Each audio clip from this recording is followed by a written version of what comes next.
Lux presents Hollywood.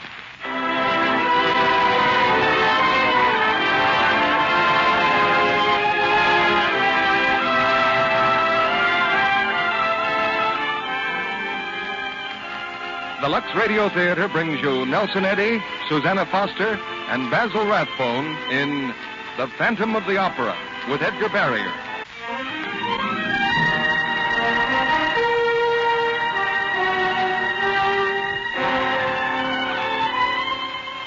In the year 1880, the old Paris Opera stood like a giant torch in the heart of the city. 1,000 windows ablaze with light. But there were shadows, too. Shadows that flitted high in the gallery over the great stage. Shadows that lingered in the subcellars far beneath the street, where the black sewers of Paris ran sluggishly in the dark. But we were not concerned with these things, or so we thought at the time.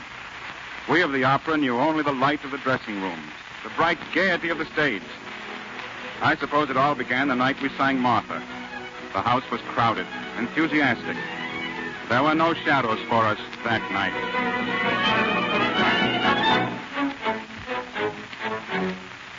Je vous demande, mes chers amis, ce qui pourrait remplir la vie d'un tel immense plaisir. Vous verrez bien que la raison pour la gaieté de nos chansons, si pleine d'entrain, de joyeux refrains, c'est là le parterre.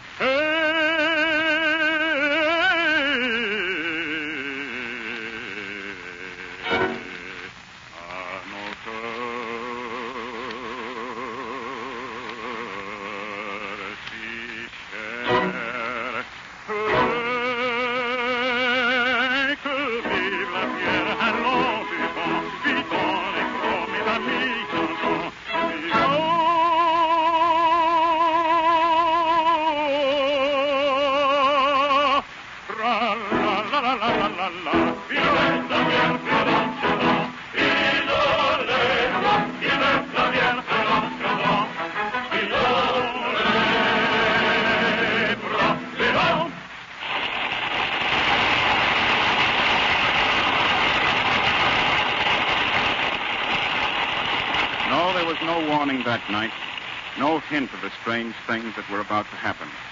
But I noticed at the finale that Christine was not on stage for the curtain call. Christine Dubois, who sang the role of Nancy. It was not like her to miss the finale of the act.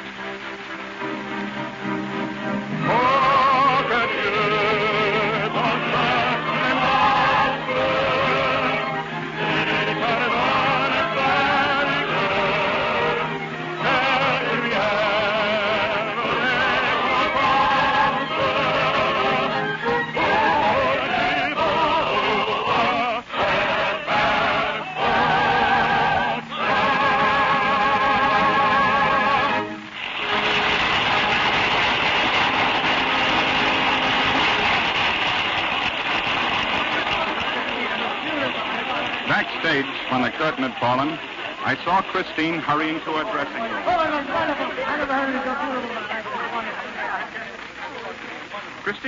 Christine, wait. Yes, Anatole, what is it? What happened to you? You weren't on stage. Why, You weren't ill, were you? Oh, no. You're all right? You sure? Of course, Anatole. Do I look all right? Oh, you look lovely. What happened? Well, I had a visitor. Somebody wanted to see me. Oh? Mademoiselle Dubois. Oh, good evening, Maestro. Mademoiselle, I understand that you were entertaining a gentleman backstage during a performance. Is that true? Yes, Maestro. You are not the greatest soprano in the world, mademoiselle. Not yet. So you will please not take liberties. See me later in my office. Yes, Maestro. Anatole, what will he do? Don't worry, he's just barking again. Who was the gentleman? Well, he's an old friend of mine. But not so very old. No. He's Inspector Delbert of the Sûreté. Inspector? You mean a policeman? Well, he's not an ordinary policeman. Oh, does he sing? No. He's a graduate of the military academy at Saint-Cyr. How much does this man mean to you? Well, I'm not sure. Christine, it's not like me to preach. But someday you'll have to choose between your career and what's called a normal life. You can't do justice to both. I think you'll find that music has its compensations, In other words, you don't think I ought to have supper tonight with Raoul. No. But if you want it all, that would be all right?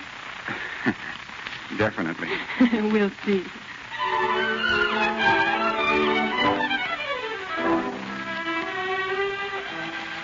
There was another man that night who missed Christine's appearance during the finale.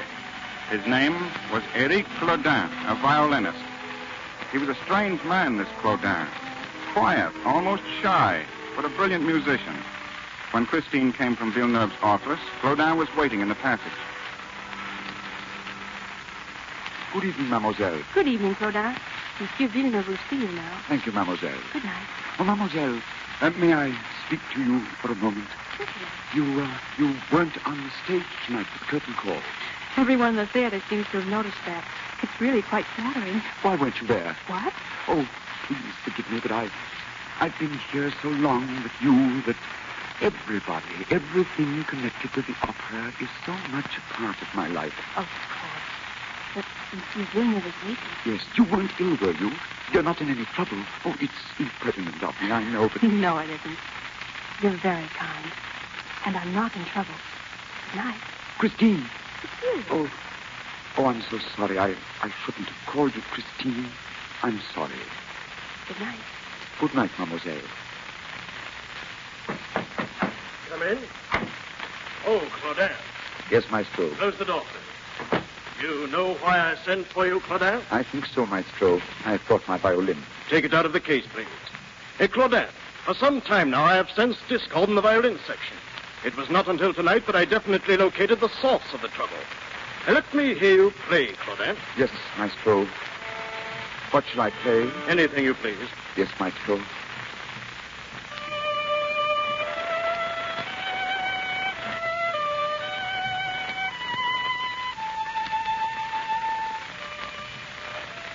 Wait a moment. What is that? A little song.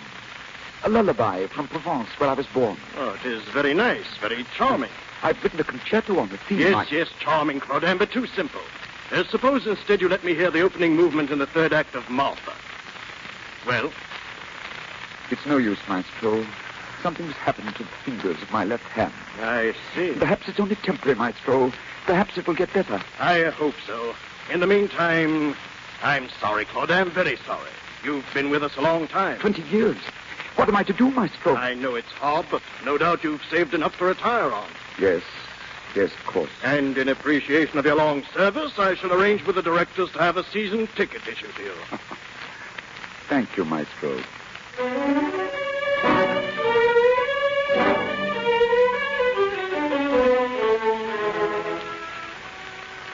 There are things I can tell you now, things I didn't learn until months, even years later. Claudin had no money put aside.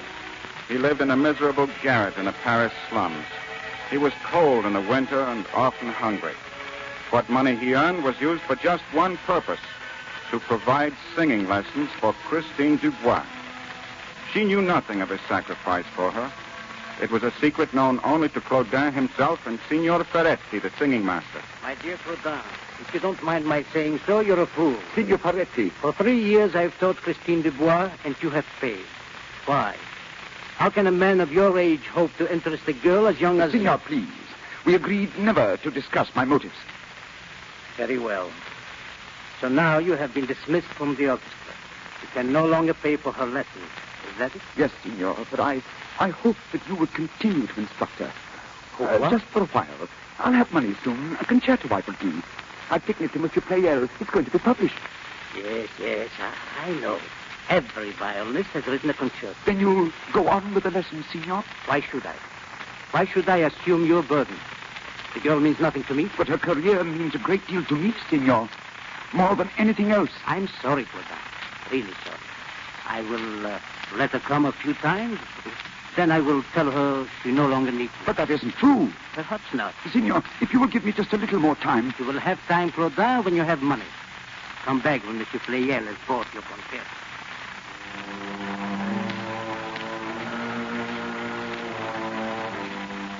For weeks, Claudin haunted the publisher's office, but always it was the same story. Monsieur Pleyel was too busy to see him. One evening, just at dusk, Claudin forced his way past the manager, up the stairs into Pleyel's study. Who's that? Monsieur Pleyel, What are you doing here? I've been waiting to see you since this morning. Didn't I tell you I was busy? Georgette, more acid, please. Is this the bottle? The blue one, dear. Pour it in the tray and be careful, dear. Monsieur Pleyel. This could be the best etching I've ever made, Georgette. Monsieur. Will you please be careful? Those trays contain etching acid. Would you like to burn the skin from your hands? I'm sorry, monsieur, but my manuscript. I must find out about my concerto. Georgette, would you mind giving the fellow his manuscript? You'll find it on the table if it's anywhere. What is your name? Claudin. Eddy Claudin. Claudin? I don't see it. No, it wouldn't be there. It's a large manuscript in a portfolio. Well, I'm sorry, but I don't know where it is. Oh, but it must be here. Well, if it isn't turn up, you might call again in a few days. But you don't understand, mademoiselle. It's the only copy I have. It represents 2 years' work. You heard what the lady said? Get out. But it was brought into this office. It must be here. It must be found. Did we ask you to bring your manuscript to us, Claudin? Perhaps some employee has thrown it into the wastepaper basket where it probably belonged. Good night. Listen. That piano. That's my music. Someone's playing my music. I thought I told you to get out. You stole on my music. Thief! Help! Let it go! Let it go! You stole on my music. Thief! Thief! You're choking him! See you here, let him alone! I'll burn you if you don't let him go! This is acid! I'll burn you! Thief! My work! My music! My music! It was mine! He had no right! Just kill him! No! Ow! My eyes! My eyes!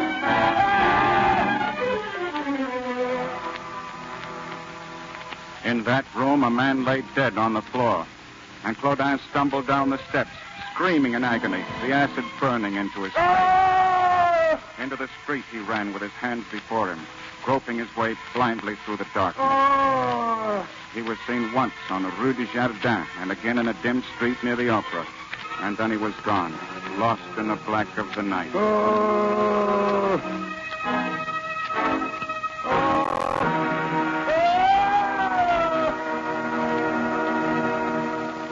There was a search, of course, but he was never found. It was not a thing that was close to any one of us. It was something you read about in the newspaper, shudder over for a moment, and then try to forget. In a few days, it was out of our minds completely. For Christine and I were rehearsing a new opera. One morning, we were sitting at the piano in her home.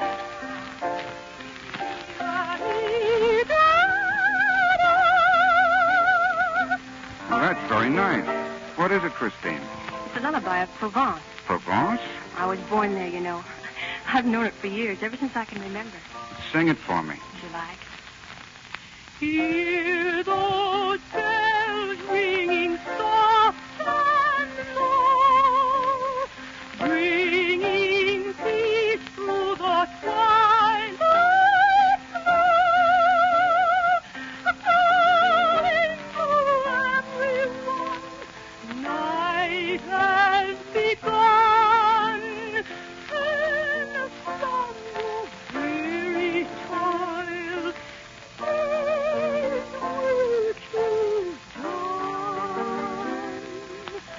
hear them ring while my love and I drift and dream to their long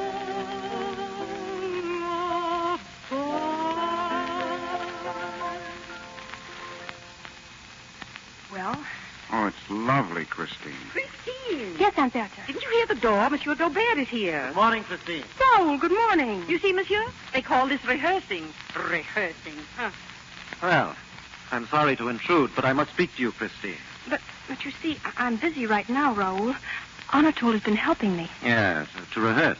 Yes. Monsieur is very kind. Oh, not at all, monsieur. I find it a pleasure. I'm Anatole Garon of the opera. Oh, I'm so sorry. This is Inspector Daubert of the Sûreté. Oh, the policeman. Police inspector, monsieur. Yes, of course. I've heard of you, Inspector. Your work must be very exciting. Oh, not half so exciting as yours, monsieur. It doesn't lend itself to self-expression. Christine, I'd like to see you alone, please. I'm here on business. With me? What business could mademoiselle have with the Sûreté? What is it, Raoul? If you don't mind, I'd rather Anatole stayed. Very well. Christine, do you know Eric Claudin? Why, yes. How well? I knew him as a violinist in the orchestra. Oh, I met him a few times in the foyer, on the stage or outside the opera, but that's all. He acted a little strangely. Strangely? How do you mean? Well, I don't know. He just seemed eccentric, but harmless. I thought he was a rather kindly fellow until I read of the murder. What is it, Raoul? He was a kindly fellow until he thought Pleyel was robbing him of his work. Then something snapped, and he became an homicidal maniac. But what has all this to do with me? Well, we found something in his room, Christine, that connects you with him. No doubt you can explain. What is it? This statuette. As you can see, Christine, it's the image of you. So that's what became of it. Be good enough to explain yourself, monsieur. Certainly, that statuette is mine. Yours? Definitely, I made it. I intended to make you a present of it, Christine. How nice of you, Anatole. Unfortunately, it disappeared from my dressing room. It's an extraordinary likeness. My compliments on your versatility, monsieur. Christine must have posed for this many times. I never posed for it, not once. You did this from drawings, monsieur? And from memory, monsieur. Extraordinary memory. Thank you. But it's a simple matter to recall Christine's face and figure. I'm sure you have found it so, monsieur. Mm-hmm. But what was the statuette doing in Claudin's room? He must have stolen it. It's obvious. Is it? Speaking purely as an inspector of the Sûreté, I'm afraid even the obvious needs confirmation. But as a man, monsieur, I'm sure you can understand. Sitting there in the orchestra pit night after night looking at Christine, Claudin probably fell in love with her. You admit that is possible, no? Mm-hmm. Christine, did Claudin ever seek more than a casual acquaintance with you? No, never. Can you imagine so diffident a lover, monsieur? Claudin was barely 50. No doubt he lacked fire. No doubt. Christine, this statuette is yours. I give it to you. You'll give it to her? Yes. Well, that's interesting. I'll accept it as a gift from both of you. Thank you. Oh, you're quite welcome. It seems I have the worst of this bargain. In the future, Monsieur Inspector, I detect you model. In any case, that was a bad clue. Oh, not so bad as it seems. It enabled me to recover Mademoiselle's statuette. Is that your carriage at the door, monsieur? Yes? Would you be good enough to give me a lift? Well, which way are you going? Oh, it doesn't matter. As inspector of police, I have business all over Paris. Yes, well, in that case, au revoir, Christine. Au revoir. You've been most helpful, Christine. Most helpful. I hope you catch Claudin. Thank you. Well, you ready, monsieur? At your service. Well, after you, monsieur. Well, after you, monsieur. Thank you, monsieur.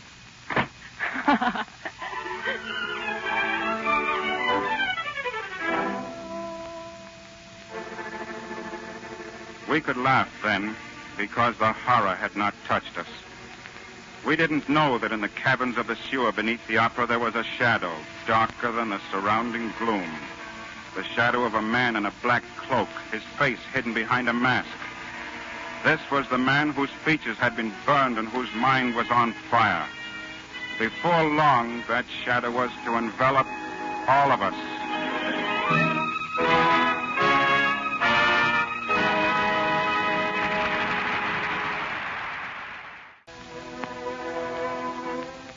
There was a master key at the opera house, and the night we were to sing Amour et Gloire, the key disappeared. Other things had been stolen. Costumes, masks. But now the shadow had entrance to 2,500 doors. He could roam at will from the sub-cellars to the very top of the auditorium, where the great chandelier swung over the audience.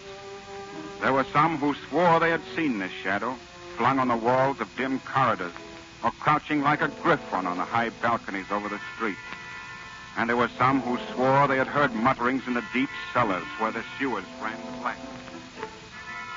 And tonight, it is Amour et Gloire.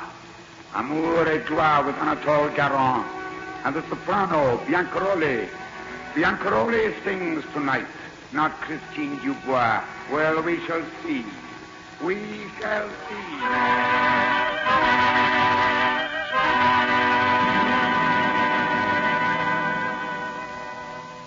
It was strange the way it happened. In the third act, the libretto called for me to give Biancaroli a cup of wine. When she had drunk it, I thought for a moment that her face paled. She finished her aria and left the stage, but she was late for her next entrance. There was a wait. And then came the cadenza from off stage. I knew that voice. But it was not Biancaroli who was making the entrance. It was her understudy, Christine Dubois.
During the second act, you saw me, Maestro. Madame Biancaroli, we realize If you realize I was drugged, then tell that police inspector there to arrest the man who did it. We all know who it was. Anatole Garon. I know nothing of the sort, madame. I am a police officer, not a psychic. It is my duty to collect evidence without prejudice. Haven't you evidence enough? Everyone knows. Madame, will you be seated, please? Monsieur Garon, is it true that you had the opportunity during tonight's performance to place the drug in Madame Biancaroli's glass? Certainly, Monsieur Inspector. We all did. It becomes then a question of motive. The motive is very simple. Garon wanted to get me out of the way to make room for that... Are you referring to Christine Dubois? I am. You heard Monsieur Garon? Oh, yes. Madame is in good voice and most explicit. Have you anything to say, monsieur? I deny Madame's accusation. Do you deny, monsieur, that you had any motive in drugging Madame? I deny that I drugged her. Monsieur Inspector, I do not understand your reluctance to make an arrest. You are not an examining magistrate. Can you substantiate your charge that Anatole Garon had a motive in drugging you and that the motive was Christine Dubois? Why, anybody with half an eye would be able to tell you. Hearsay is not evidence. Then Madame. I'll go over your head. I have influence at the Sûreté. I was drugged tonight to the point of death, and I insist upon the arrest of the criminal and his accomplice. And if you don't... One moment, madame, please. You've heard Garon deny that he drugged you. As the inspector says, there is no evidence to warrant an arrest. If you insist upon it and fail to gain a conviction, you will find yourself in a very difficult predicament. Yes, quite right. And no matter what the outcome, don't forget that he is bound to the Paris Opera. Whatever scandal injures us or any member of the company will injure you as well. Are you suggesting that I forget the whole affair? Yes, for your own sake as well as ours. Very well. That is, under certain conditions. I want a new understudy. Christine Dubois goes back to the chorus and stays for the 2 years my contract has to run. No, I won't permit it. If any such arrangement is made, I'll My dear go... Anatole, I have not finished. I go a step farther. I suggest that we all forget that anything happened afterwards. For once, Madame, I don't understand you. Oh, but it's so simple. Nothing happened tonight. I was not drugged, and Christine Dubois did not sing. What? Madame, there are always critics in the house. You will send word to the papers that no mention of her is to be made. You'll do nothing of the sort. It's ridiculous. Besides, what about the public? Shall we send word to the public to forget that Mademoiselle Dubois was a sensation? If you are willing to ruin the opera for the sake of Christine Dubois, that's your affair. But you'll either do as I say, or I will charge both of you with trying to murder me. Do you understand that? Murder!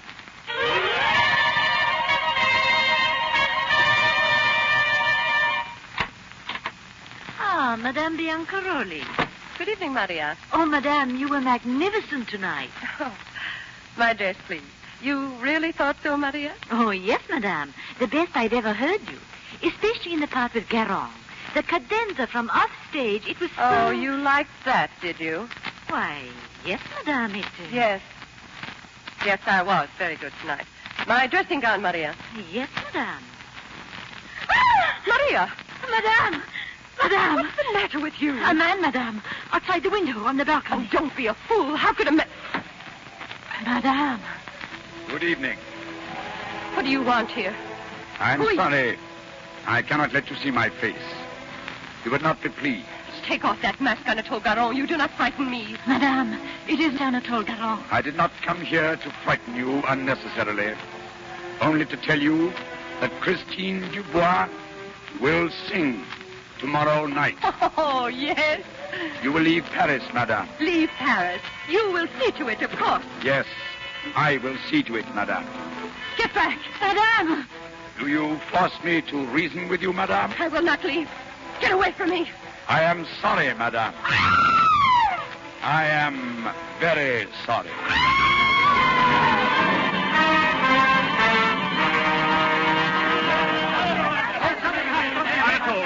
Anatole! What is it? Madame Biancaroli and her maid. They've been murdered.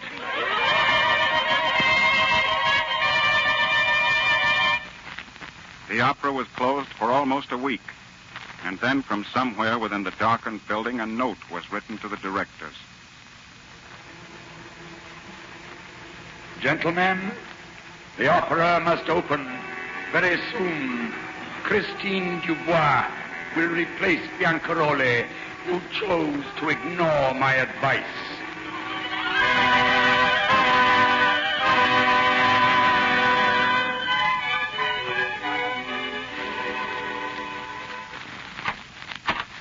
Good morning.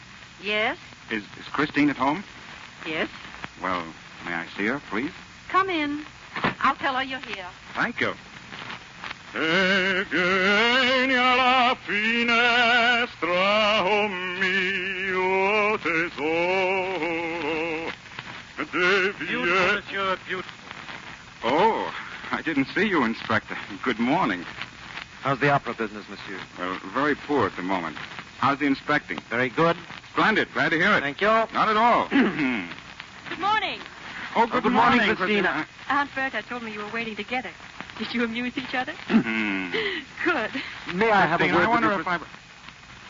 Sorry, monsieur. After you, monsieur. After you. Thank you. What I I was you and going I to could say only... was that... One at a time, please. Anatole? They're going to open the opera, Christine. You and I are going to sing together. You are wrong, monsieur. I'm sorry, Christine. They are going to reopen the opera, but without you. Circumstances connected with the murder of Biancaroli demand that someone else sing the leading role in your place. Really? You might be interested to know, Monsieur Daubert, that circumstances connected with the murder of Biancaroli demand that Christine does sing. Well, the police have changed that plan somewhat. We are going to draw the Dara out to the open by defying his warning. My men will be posted at every entrance and exit. And probably miss him. Monsieur, I am aware that your profession requires a certain self-assurance, but aren't you going too far? Not at all. I happen to have a plan of my own for trapping a murderer. So you've turned detective, monsieur? I have. Well, very well, if it amuses you. I might add that my plan is strictly confidential. All I can tell you is that Lorenzi is to sing the role, and I am not in the least interested in your plan. May I have a word with you alone, Christine? Yes, that's what I came for. May I speak to you alone, Christine? But I'm going out. Well, my carriage is just outside. I'm not going right now. I mean, I'm going later. I'll wait. Yes? Yes, we'll both wait.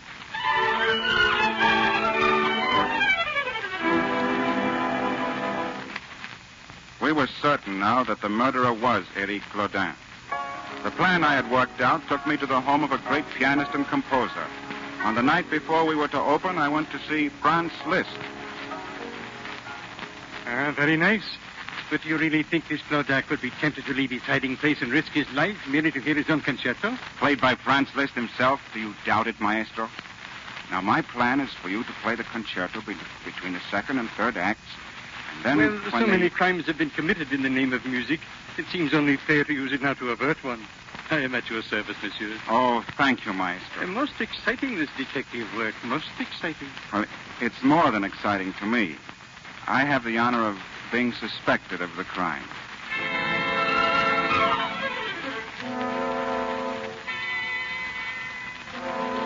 Gentlemen, I have been very patient. Now I learn that Christine Dubois will not sing. Gentlemen, if Madame Lorenzi sings in her place, you will be responsible. 2 are dead now. Only 2. There will be more, gentlemen. Many, many more.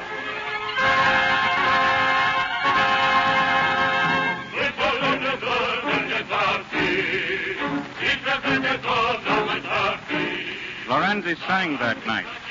Through 2 acts we waited, and nothing happened. An old worker at the opera house thought he saw a figure on the catwalk leading to the dome of the theater. It was the old man's duty to light the monster chandelier, a great heavy thing of glass and bronze, held in place by chains. When the police searched the catwalk high over the audience, there was no one there. We began to feel secure. Christine had come to the theater, but she was safe in her dressing room. When I entered from the wings at the finale of the second act, I was thinking only of the opera.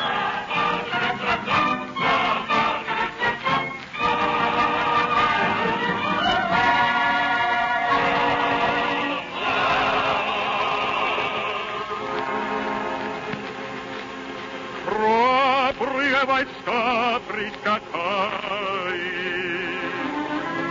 у врагов они все забрали. Что за нас тут будет с нами? Только нет, уж знайте сами. Девушек красивых мы любим, но врагов жестоком мы рубим. Эй, на это же нам хватит.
глаза, как солнце свет, такой красы на свете нет.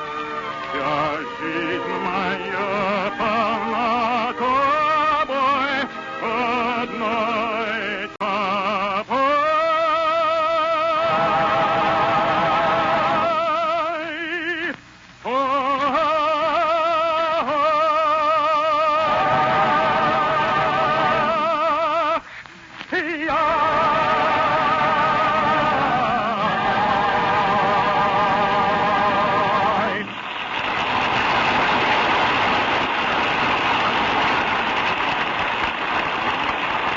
Then it happened. I saw the great chandelier begin to sway high above. It swung to and fro like a giant pendulum. Others had seen it, too. A woman in the audience screamed. There was no time to get out of the way. The audience below was frozen, staring up at the monster of glass and bronze. And then it came hurtling down through space.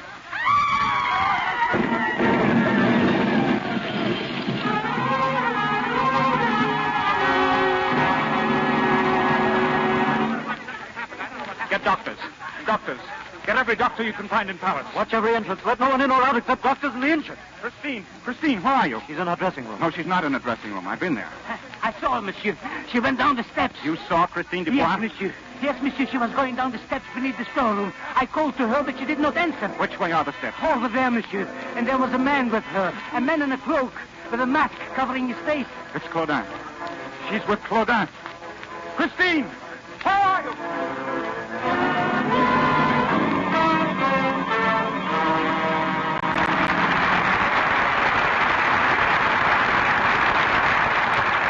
We pause now for station identification. This is the Columbia Broadcasting System.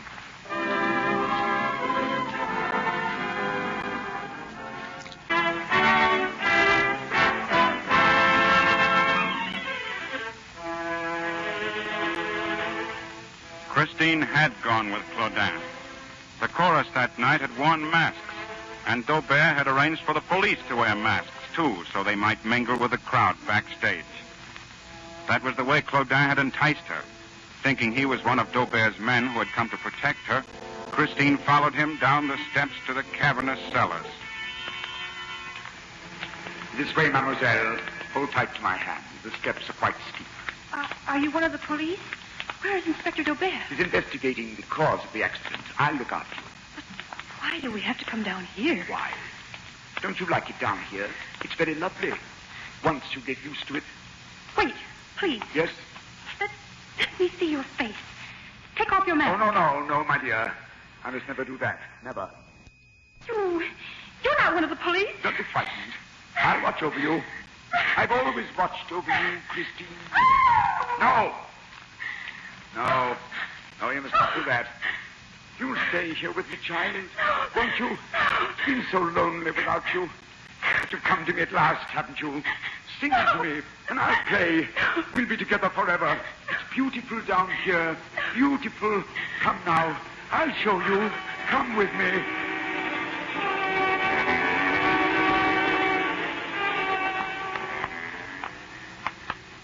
This is the last turn, just through the tunnel. Monsieur. You're not frightened, are you? Monsieur. You know I'll not harm you, don't you? How could I harm you? I've always helped you, haven't I? Yes. Yes, once. You've helped me. Of course I have. Bianca Rolli knew. She wouldn't let you sing. She didn't know how much I love you. But now she knows. But it doesn't matter anymore. Nothing matters except you and me. Now you'll sing all you want to, but only for me.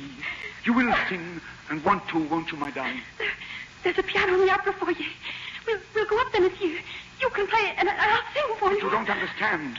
We can't go back, ever. It was I who made the chandelier fall. I, for you, Christine. But I warned them.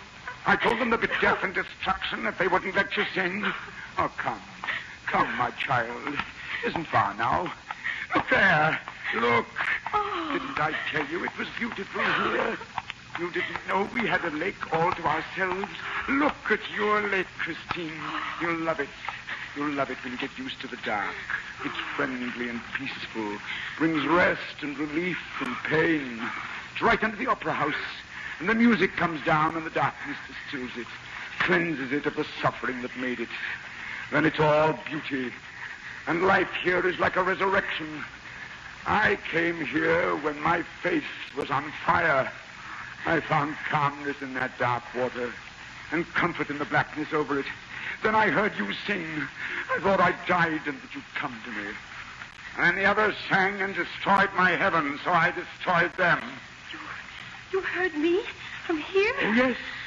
Why, this is my private auditorium. Strange air currents circle these passages. They catch the music as it flutters down like a living bird in a net. You can hear the opera almost as well as from the highest balcony. I heard it. Yes, just as I heard it when I first came to Paris. You're not afraid anymore, are you? No, of course you're not. Then come with me. Come.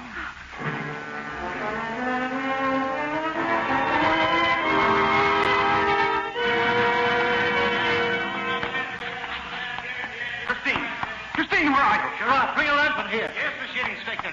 Here, Monsieur. Christine! Andre, take 4 men, search the passage to the left. Be careful now. Do you have another lantern, Inspector? This is the only one left. You better stay with me. We seem to have come to the end of the passage. No, we haven't. Isn't that an opening in the wall there, to our left? Yes. Yes, it's a tunnel. Keep close to the wall. Feel your way along. There's just a narrow ledge. The sewer must run through here. There it is, just ahead of us. Do you suppose he might have doubled back? He might be upstairs. Why should he? Liszt will be playing the concerto. He should be starting now. Oh, yes, that brilliant plan of yours. Christine! Look out! What happened? I touched the side of the wall. The rock came away in my hand. The whole place down here is ready to crumble. Look up there, just ahead. Yeah. It looks almost like a lake. Come on. Christine! Christine! Christine!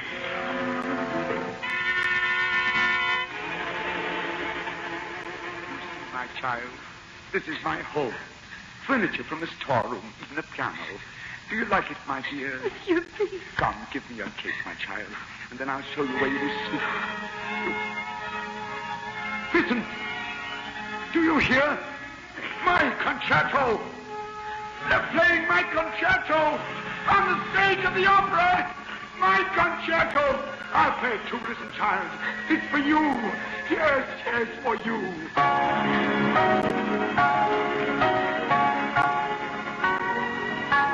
Do you like it, my child? I wrote it only for you. Who are you? Everything I have done has been for you. You understand that, don't you? Who are you? Take off your mask! No, child, no. Listen to that music. Listen. Take off the mask! I'll take it off for you! Why did you do it? Now you see my face. Well, look at it. Look. No. You'll never live here now, will you? You'll hate me. A loathsome creature. Hateful, repulsive. And I wanted you to love me. Come near me. But you see, you've spoiled everything. Go away.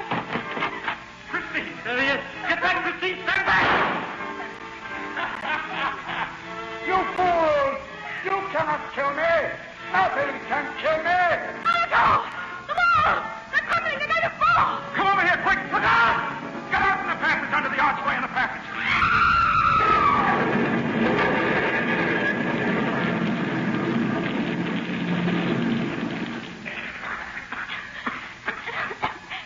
Christine, are you all right? Inspector? All right. Claudin, he's still in there under the rock. My shot must have started the cave in. Come, Christine. We'd better start back. But Claudin... It's no use. It would take days to get him out. He's dead, Christine. It's so strange. He said he wrote the concerto for me, a song I've known since I was a child. Who was he? He came from your district in Provence. Everybody there must have known that old folk song. He was almost a stranger to me, and yet somehow I always felt drawn to him with a kind of pity and understanding. His suffering and his madness will be forgotten. But his music, his concerto, that will remain.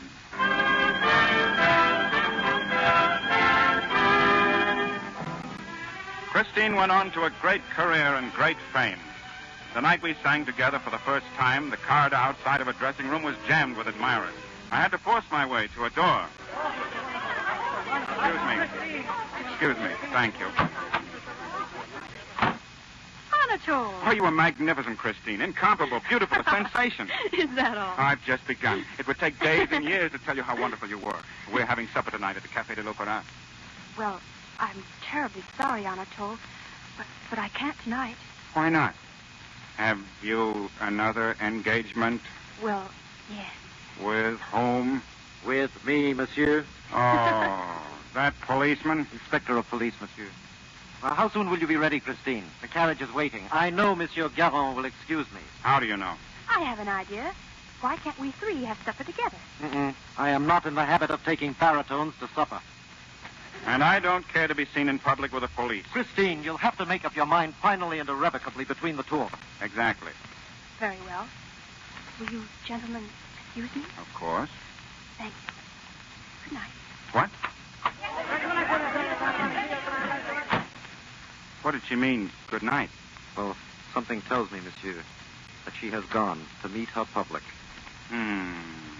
Monsieur Garon, would you join me for a bit of supper at the Café de l'Opéra? With pleasure, monsieur. Think we can get through that crowd? Certainly. After all, who'd pay any attention to a baritone and a detective? Quite right. Well, shall we go? After you, monsieur. Oh, no. After you, monsieur.